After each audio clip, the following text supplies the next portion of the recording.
अध्यात्म विश्व विज्ञान यूट्यूब चैनल के सभी पाठकों, दर्शकों सहित आचार्य, गुरुजन और हमारे प्रिय सब्सक्राइबर्स का हम हार्दिक धन्यवाद प्रेषित करते हैं और प्रणाम करते हैं और आशा करते हैं कि आप भी अन्य लोगों को ये वीडियो जो हम बना रहे हैं वो शेयर किया करें। और इससे क्या होता है कि आप ही आपस में इस विषय की चर्चा शुरू हो जाती है अपने मित्रों में, और ये स्वस्वरूप का दर्शन यानी मूलगामी सिद्धांत और मूलगामी जिसे कहा जाएगा कि विज्ञान रहने से इसकी प्राप्ति कर लेना हमारे लिए अत्यंत यानी अनिवार्य होना चाहिए, क्योंकि ये स्वस्वरूप के दर्शन की बात होती है इसमें। दूसरा, प्रामाणिकता से अगर कहें तो ये वस्त्र पहनने की भी हमारी योग्यता नहीं है। इस रंग को कौन कौन लोगों ने पहना ये भी आप जानते हैं। विवेकानंद, दयानंद और ऋषि और ऐसे महान विभूति हुए हैं जिन्होंने इस रंग को पहना और वो उन्हें शोभा दिया। लेकिन फिर भी ये रंग पहनने का एक हेतु ये भी कि इस रंग के संगत में आकर रंग से रंगत आती है। कोई भी रंग हो, जैसा रंग होगा वैसी रंगत आएगी।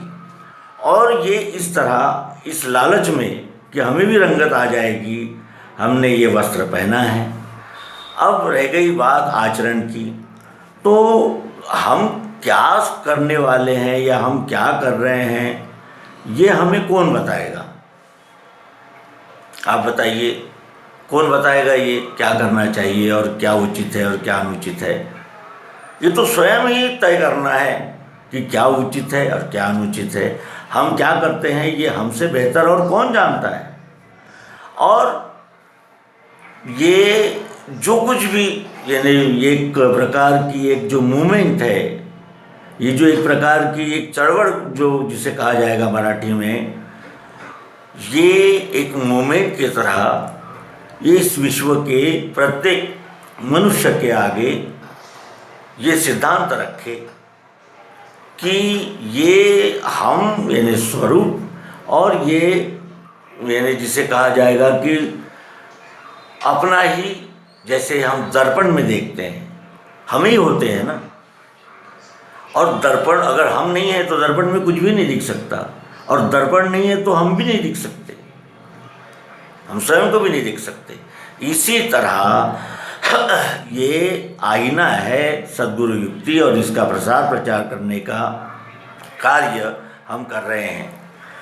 इस वार्तालाप का जो अधिष्ठान है, इस वार्तालाप का जो कारण है या निमित्त बना है, वो घटना है कि एक ठग जंगल में रहता था और वहाँ एक दिन एक लड़का आया और धनवान था वो लड़का, लेकिन वो नम्र रहने से उस ठग की सेवा में लग गया। एक दिन एक जगह ठगी का कार्यक्रम किया उन्होंने, ठगा, और वो गुरु चेले वहाँ से निकले तो ये चेला कहने लगा कि बोले महाराज आपने ठगी की और ये वस्त्र आपने पहन रखे हैं, ये इस कलर के, ये रंग के आपने वस्त्र पहन लिए और आप काम ये वस्त्र पहन के ऐसे गंदे काम करते हो। अगर आपको गंदे काम करने हैं तो और भी वस्त्र है ना, ये वस्त्र पहनकर क्यों करते हो? और अपने साथ साथ उस महान परंपरा को लज्जित क्यों करते हो? यही मूल निमित्त बना है इस वार्तालाप का। और इस वार्तालाप के परिप्रेक्ष्य में ये भी हम कहना चाहते हैं कि अभी हमने मंजिल को देखा है, जैसे हमें कहीं जाना है तो वो कितने किलोमीटर पर है, किस तरह वहाँ जाया जाएगा, क्या उसका भाड़ा, रेल भाड़ा पड़ेगा, ये जानकारी इस स्टेज पर आज हम सब है। और इस स्टेज से आगे यानी जिसे कहा जाएगा कि उस अद्वैत में समाने की जो ये प्रक्रिया है, इसमें हम भी संलग्न हो। अब इसके लिए रोक कहाँ है और इसकी बैरियर्स कहाँ है, ये देखें। सबसे पहला बैरियर्स तो है कि हमारी इंद्रियों के साथ यानी गुलामी, हम इंद्रियों के गुलाम हो गए। जैसा इंद्रिय चाहता है और जैसा करना चाहता है वैसा ही हम भी उसको दे रहे हैं। और जिस तरह अग्नि में घी डालने से अग्नि प्रज्वलित होती है, बुझती नहीं है ना, बुझती है। अग्नि में घी डालने से अग्नि प्रज्वलित होगी या बुझेगी। इस तरह वो इंद्रियां भोग प्रधान जीवन जीने में इन्हें उसको आदत हो गई। एक बार जब आदत हो जाती है तो फिर वो आदत नहीं छूटती, ये अनुभव है। क्यों? क्योंकि वो एक इंद्रियों का एक व्यवहार बन जाता है, इंद्रियों का वो एक व्यवहार बन जाता है। और उस तरह इंद्रियों के पीछे पीछे फिर मन भी चलने लगता है और मन के पीछे बुद्धि निर्णय लेने लगती है। और इस तरह ये पहला बैरियर्स है, इंद्रियों के दास हो जाना। उसके बाद फिर मन का नंबर आता है। मन त्रिगुणात्मक है, वो 3 तरह से कार्य करता है। काम, लोभ और क्रोध, ये जिसके विकार है, वो त्रिगुणात्मक मन हमारे शरीर में भी है और प्रत्येक वस्तु में है, कण कण में है। कफ वात पित्त बनकर वही सतोगुण रजोगुण तमोगुण हमारी नाड़ियों को स्पंदित कर रहे हैं। और वही हमारे में मन, बुद्धि और अहंकार बन गए हैं। वही है। ये मन जो है वो 3 प्रकार का अपना कार्य बताता है। पहला बताता है न्याय नीति से चलना और सबसे मिलजुल कर रहना और सच्चाई से चलना चाहिए, ये सतोगुण। इसका भी अगर ये शुद्ध सतोगुण है तो, और मलिन अगर है सतोगुण, तो वो अपने किस तरह में सुखी हो, अपने सुख के पीछे दीवाना हो जाएगा, ये शुद्ध और मलिन। उसके बाद रज है। रज में अगर शुद्धता है, अगर निर्मलता है, तो वो व्यवहार कुशल हो जाएगा, बहुत मीठा व्यक्ति बन जाएगा, लेकिन रहेगा कामना प्रधान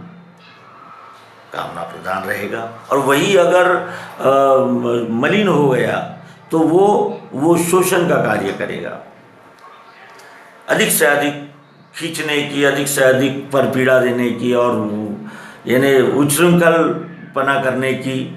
और उस पर जिम्मेदारी भी बड़ी विचित्र है कि वो इधर सतोगुण से भी जुड़ा हुआ है और तमोगुण से भी जुड़ा हुआ है। जोड़ना ही उसका कार्य है रजोगुण का।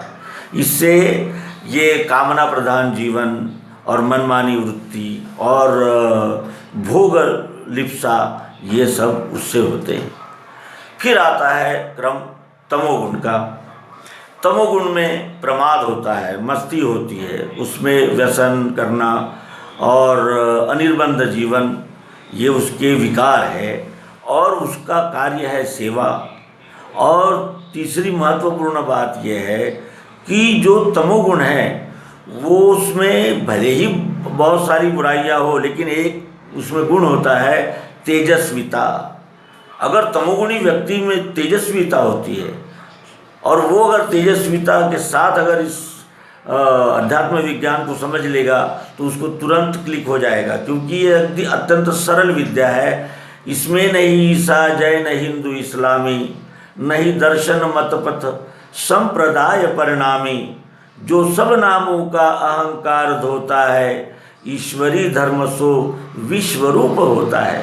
पृथ्वी, जल, अग्नि, वायु, आकाश, इन्होंने किसके साथ भेदभाव किया और किसको मना की और किसी को और किससे रिश्वत ली? ये रिश्वत भी नहीं लेते। क्यों? क्योंकि ये अंग है, इस विश्व का रॉ मटेरियल है वो। और ये प्रियत्व रूप जो है, प्रत्येक कण कण में प्रियत्व है। ये कपड़े में भी प्रियत्व है, चश्मे में भी है, इस आँख में भी है। और प्रियत्व ही प्रियत्व का नज़ारा, ये उसमें अक्षरात्मा जो निराकार भाव, और इन दोनों का मेल नाम में हो जाता। विश्व कहते ही इस संपूर्ण की परिचय, संपूर्ण का परिचय हो जाता है। इस तरह ये त्रिपुटीमय ढंग से सद्गुरु युक्ति से जानना होता है। ये भी एक बैरियर्स है। कामना रजोगुण, तमोगुण में प्रमाद मस्ती, ये महत्वपूर्ण बैरियर्स, ये प्राइमरी बैरियर्स कहते हैं। इसके बाद हम बुद्धि में आते हैं। बुद्धि निर्णय लेती है, जैसे आप होंगे वैसे आपकी बुद्धि निर्णय लेगी। उस तरह ये प्रमाद और जिसे कहा जाएगा कि आलस्य और पशुतुल्य जीवन, ये उसके विकार है। और उसके शुद्ध अगर तमोगुण है तो वो निश्चय का पक्का और सेवा का सेवाधारी और निर्लेप और निसंशय विश्वरूप की सेवा में, इस तरह वो, तो कहने का आशय यह है कि जैसा मन, जैसे इंद्रियां चाहेगी वैसा मन जाएगा, जैसा मन जाएगा वैसे बुद्धि निर्णय लेगी। ये उसका सरल गणित है और यही बैरियर्स है। इसीलिए भगवान श्री कृष्ण कहते हैं कि युक्ताहार विहारी जो युक्त ही नेम आचरे, युक्त है जागना सोना, उसका योग दुख हरे। और ये बैरियर्स पार करने ही होंगे यदि हमें सन्मार्ग पर चलना है, ज्ञान मार्ग पर, विज्ञान मार्ग पर चलना है, तो हमें ये बैरियर्स पार करने ही होंगे। और ये अगर बैरियर्स हम पार नहीं कर सके तो हम अपने गंतव्य को भी नहीं पा सकते। अब गंतव्य क्या है? कोई प्रमाण पत्र लेना है या कहीं कोई यानी ज़मीन खरीदना है, ऐसा तो है नहीं। केवल यही जानना है कि आखिर ये बना कैसे बना और ये कैसे बना। जैसे इस चश्मे को अगर पहचान है कि मैं चश्मा हूँ तो ये अपना कार्य कर सकता है। चश्मे को पता ही नहीं मैं चश्मा हूँ, क्या कर सकता है? वैसा ही ये स्वस्वरूप दर्शन का कार्य इस YouTube चैनल से चलता है। और बैरियर्स जो है वो आत्मनिरीक्षण से नज़र आते हैं। देखेगा कौन? हमारे मन में क्या चल रहा है, बुद्धि में क्या चल रहा है, ये दूसरा व्यक्ति कैसे जान सकता है? क्यों? क्योंकि ये इकाई है। आश्चर्य की बात है कि समष्टि से आया है व्यष्टि और फिर व्यष्टि समष्टि में मिल जाएगा, ये प्रोसेस है। तो ऐसा होने से ये व्यष्टि अभिमान में फंसकर और मैं सबसे अलग हूँ, ये जो भूमिका है, इसके वजह से ये अभी दुखमय जीवन हमारा हो रहा है। अब भले ही हम मेरिट ना आए, लेकिन हम एक और एक दो होते हैं, ये भी अगर इस जन्म में जान सके तो भी लाभकारी है। ऐसा मेरा ये अंतिम आवाहन प्रस्तुत कर रहे हैं। इसके बाद धीरे धीरे हम फेसबुक से भी धीरे धीरे लुप्त होते जाएंगे, यूट्यूब से भी हम लुप्त होते जाएंगे धीरे धीरे हम। और अब आत्मचिंतन, आत्मनिरीक्षण, आत्मपरीक्षण, आत्मनिर्भरता और उस आत्मा जब शुद्ध होती है तभी वो परमात्मा से मिलने के योग्य होती है। जब तक शुद्ध नहीं होगी तब तक वो मिल नहीं सकती। और जब शुद्ध होने का क्या परिमाण है, क्या उसको किस ढंग से तोलेंगे कि ये शुद्ध हुआ और अशुद्ध हुआ, तो वो श्रीमद् भगवद गीता के 12वें अध्याय भक्ति योग में नमूद है, जिसका हम यानी अनुशीलन अवलोकन अब करने वाले हैं। और आप सभी से प्रार्थना है कि जीवन का लक्ष्य वही है श्रीमद् भगवद गीता का 12वां अध्याय भक्ति योग। ये कहते हुए इस अंक को विराम देंगे। नर्मदे हर सद्गुरु भगवान की जय।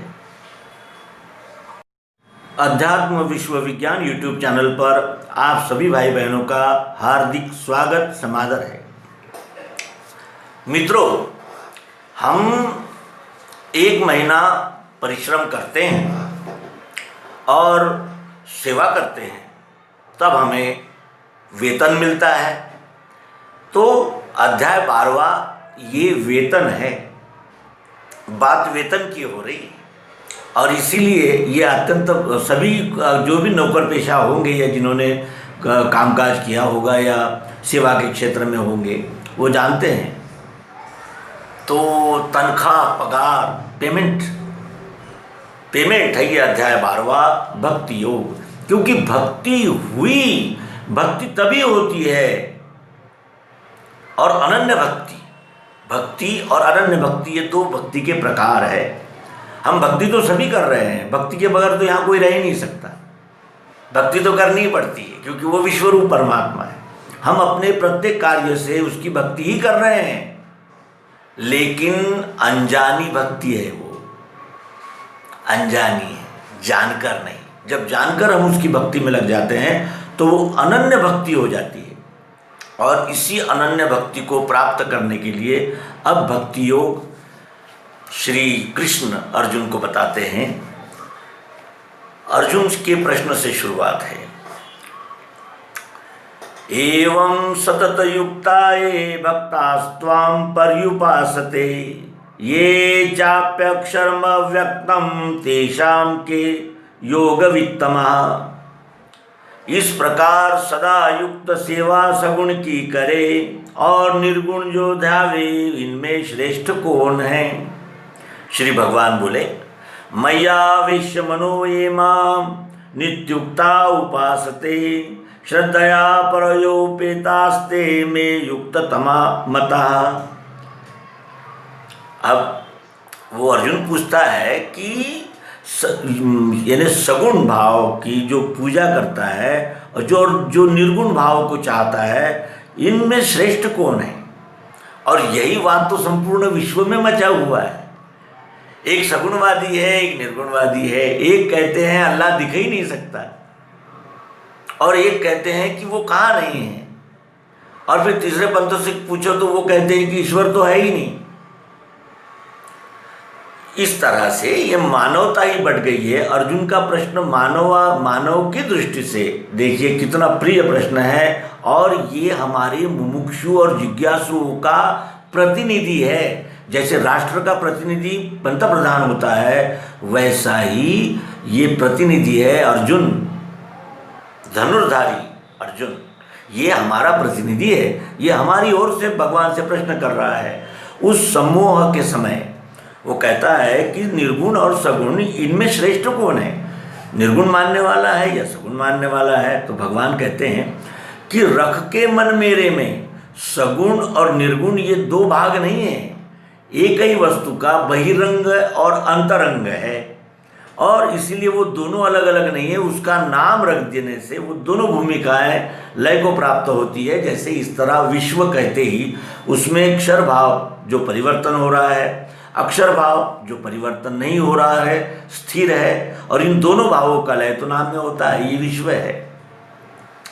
और उस विश्वरूप भूमिका से श्री कृष्ण जी बोल रहे हैं। हमने, हमारे कई पाठकों ने गीता के मैं मम इसके अनेक प्रकार के विविध अर्थ कर लिए हैं। वो अर्थ गलत है, ये कृपया शंका समाधान समझकर इसे समझ लें। तो रख के मन मेरे में यानी विश्वरूप परमात्मा में जो मन रख के सेवा मेरी सदैव, जो इसी विश्व को परमात्मा मानकर जो सदैव मेरी सेवा में लग जाता है, वो मेरे मत से बड़ा है। जो दृढ़ श्रद्धा से मेरी सेवा करता है वो मेरे मत से सबसे बड़ा है। कौन? विश्व सेवक। जो अक्षर अनिर्देश्य अचिंत्य अचल ध्रुव सर्वत्र व्यापी कूटस्थ ऐसे अव्यक्त को गए। जो निराकार भाव, जो प्रियत्व भाव है, उसको देखना चाहता है, उसी को ईश्वर मानता है। तो उसका वर्णन करते हैं कि जो अक्षर ये प्रकृति, पृथ्वी जल अग्नि वायु आकाश मन बुद्धि और अहंकार, ये प्रकृति है जिसमें वो अक्षर आत्मा ओतप्रोत व्याप्त है। ओतप्रोत व्याप्त है, उससे एक कण भी खाली नहीं है। तो उस विश्वरूप परमात्मा की सेवा में जो लग जाता है अर्जुन, वो मेरे मत से बड़ा है। और जो सर्वत्र व्यापी अक्षर कूटस्थ आत्मा को जानना चाहता है, उसके लिए यही प्रोसेस है कि जब तक सेवा न करेंगे तब तक उस वस्तु तक हम पहुँच ही नहीं पाते। सगुण और निर्गुण इनका लय है पुरुषोत्तम नाम में, जिसके विषय में श्रीमद् भगवद गीता का स्पेशली 15वां अध्याय पुरुषोत्तम योग भगवान श्री कृष्ण जी ने प्रस्तुत किया है, जिसे व्यास जी ने लिख कर रखा। सर्वत्र समदृष्टि है, भूतों के हित में रहे, वश में इंद्रियां जिससे वह भी मुझ में मिले। सर्वत्र समदृष्टि है, ऊंच नीच छोटा बड़ा नहीं, और भूतों के हित में रहे। वो विश्वरूप परमात्मा को जान गया है, जानकर वो सेवा कर रहा है, तो वो भूतों के हित में तो रहेगा, क्योंकि वो ही तो परमात्मा कण कण में और जर्रे जर्रे में दिख रहा है। वो ईश्वर अक्षरात्मा जो अक्षर में ओतप्रोत व्याप्त है, और दोनों भूमिकाएं एक ही की है विश्वरूप की। ये दोनों लीलाएं हैं, दोनों भाग है। तो अब अव्यक्त चाहने वाला जो उसे क्लेश है बड़े, गति अव्यक्त की पावे नर अत्यंत कष्ट से। अव्यक्त चाहने वाला जो उसे क्लेश है बड़े। अगर इसमें का मैं प्रियत्व इस चश्मे के बगैर देखना चाहूँगा, हो सकता है ऐसा? वस्तु अपने स्वभाव से अलग रह सकती है। इसका स्वभाव अलग है, इसका स्वभाव अलग है, इसका स्वभाव अलग है, इसका स्वभाव अलग है ना? तो यहाँ बताते हैं कि जो निराकार आत्मा को जानना चाहता है उसे बड़े क्लेश है, उसको सहसा ध्यान में नहीं आ सकता, बहुत तकलीफ हो जाएगी। और गति अत्यंत अव्यक्त की पावे नर अत्यंत कष्ट से। उस अव्यक्त को नर अत्यंत कष्ट से कभी कोई पा सकता है, नहीं तो वो बड़ा कठिन रास्ता है। ठीक है, क्यों? क्योंकि क्लेश है उसमें। और सद्गुरु इसमें हमको, यानी कितना बड़ा हमारे लिए वरदान बने हैं सद्गुरु कि हम उन्होंने ये यानी अंतिम सिद्धांत अक्षर और अक्षर का मेल नाम पुरुषोत्तम में करा के हमें कितनी बड़ी मैंने भटकन से बचा लिया है। इसीलिए सद्गुरु वे नमः इस मंत्र से हमने अपना कार्य शुरू करना चाहिए। तो अब यहाँ कहते हैं विश्वरूप भूमिका के साथ कि परंतु जो गए मुझको सौंपे सब कर्म ही मुझे, अनन्य योग से मेरी करते हैं भक्ति ध्यान से। परंतु ये दोनों भाव भूमिकाओं में नहीं, जो मुझे गए यानी विश्वरूप परमात्मा को जो प्राप्त करते हैं वो सब कर्म मुझे ही सौंप देते हैं, और अनन्य योग से मेरी करते हैं भक्ति ध्यान से। उपासते, उपासना करते हैं। कैसी? सब कर्म मुझे ही सौंप देते हैं। अब ईश्वर को समर्पित कर्म कम करें, कब करेंगे? और ईश्वर के लिए तो सभी बातचीत कर रहे हैं, ईश्वर ईश्वर तो सभी कह रहे हैं, लेकिन वो ईश्वर कहाँ है और किस रूप में है? पहले तो ये स्टेज, और उसके बाद फिर क्या है कि मन मेरे में रखना, यानी विश्वरूप परमात्मा में अपना मन रखना चाहिए, व्यष्टि अहंकार में नहीं। और बुद्धि भी उस विश्वरूप परमात्मा को ही सौंप देनी चाहिए, और ऐसा करने से मुझ में मिल जाएगा, यानी मुझसे ही आया है, मुझ में ही है और मुझ में ही लय होना है तुझे, इसका ये बोध है। और अगर वो कहते हैं कि अगर यदि तू चित्त को स्थायी मुझ में रख सकता नहीं तो मेरे प्राप्ति की इच्छा पार्थ अभ्यास से करो। अभ्यास करो। विद्यार्थी अगर पाठशाला में रोज जाएगा तो कुछ न कुछ अवश्य सीखेगा। वो 10 दिन जाएगा तो कम से कम 1 और 1 2 होते हैं, ये तो वो जान ही जाएगा। और अ ब क ये शब्द तो उसके मुंह में बैठ जाएंगे, फिर वो मम्मा भी कहेगा और पापा भी लिखेगा। वो जा रहा है पाठशाला में। तो इस तरह वो कहते हैं कि यदि तू चित्त को स्थायी मुझ में रख सकता नहीं, यानी 24 घंटे विश्वरूप परमात्मा ही है, इसमें अगर तू अपने चित्त को नहीं रख सकता तो मेरे प्राप्ति की इच्छा करो अभ्यास से। धीरे धीरे अभ्यास, यानी धीरे धीरे अपना वर्तन उस ढर्रे पर लेके जाओ। और अभ्यास भी न होवे तो कर्म मेरे लिए करो। अगर अभ्यास भी नहीं हो रहा है तो ये मन में रखकर कर्म करो कि मैं इस विश्वरूप परमात्मा के लिए ही कर्म कर रहा हूँ। तो अभ्यास भी ना होवे तो कर्म मेरे लिए करो, मेरे उद्देश्य से कर्म करने से भी मुझे मिले। जो भी कार्य आप मेरे उद्देश्य से करते हो वो मुझ में ही मिल जाते हैं। अब कृष्ण जी कह रहे होंगे क्या ये बात, और किस भूमिका से कह रहे हैं, ये विशेष जानने की बात है। और यही हमें सद्गुरु श्री मायानंद जी चैतन्य का पुण्य स्मरण होने लगता है कि वो कितनी बड़ी दुविधा से उन्होंने हमें बचा लिया है कि मेरे उद्देश्य से कर्म करो। किसके उद्देश्य से? विश्वरूप परमात्मा की। दिख तो रहा था लेकिन अब तब जानते नहीं थे, अब दिखता भी है, जानते भी है, और जानने के बाद मनुष्य वो गलती नहीं करता। अग्नि उष्ण है, दाहक है, ये हमने जान लिया है, तो क्या हम अग्नि में हाथ डाल देंगे? नहीं। क्यों? जान गए। पहले मानते थे, अब जानते हैं। तो अब अभ्यास भी नहीं होता तो कर्म मेरे लिए करो, और मेरे उद्देश्य से कर्म करने से भी मुझे ही मिलता है, यानी वो मेरा है, मुझ में रहता है, और मेरी सेवा के द्वारा मुझ में ही मिल जाता है। और ये भी न होवे, यह भी जो नहीं होवे, तो अनन्य विचार से मन को रखना स्थायी, कर्म का फल छोड़ना। मन को स्थायी रखना और कर्म का फल छोड़ देना।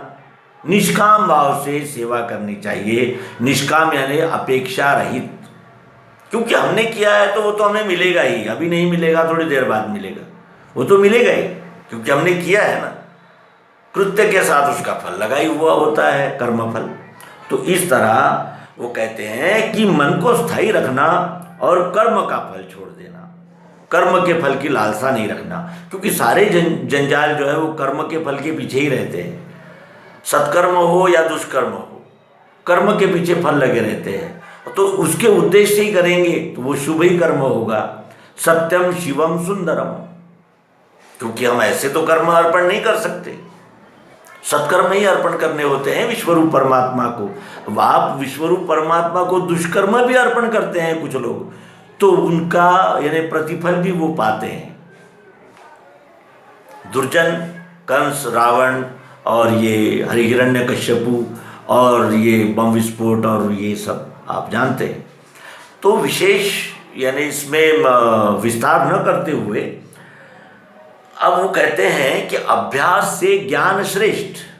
ये हम ज्ञान ले रहे हैं, हाँ? अभ्यास से ज्ञान श्रेष्ठ, और ज्ञान से ध्यान है बड़ा। जो ज्ञान मिला है उसका ध्यान पूर्वक स्मरण रख के चलना, ये ज्ञान से ध्यान है बड़ा। और ध्यान से कर्म फल त्याग, ध्यान से भी कर्म फल त्याग श्रेष्ठ है। कर्म करो, फल की आशा छोड़ दो, वो विश्वरूप परमात्मा के चरणों में सभी कर्म अर्पण करो।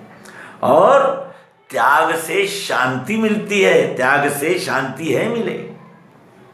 ये शांति का फार्मूला है। जो शांति की तलाश में रहते हैं उनके लिए ये फार्मूला है। कैसे मिलता है शांति? कैसे मिलती है? कर्म फल का त्याग करने से शांति मिलती है।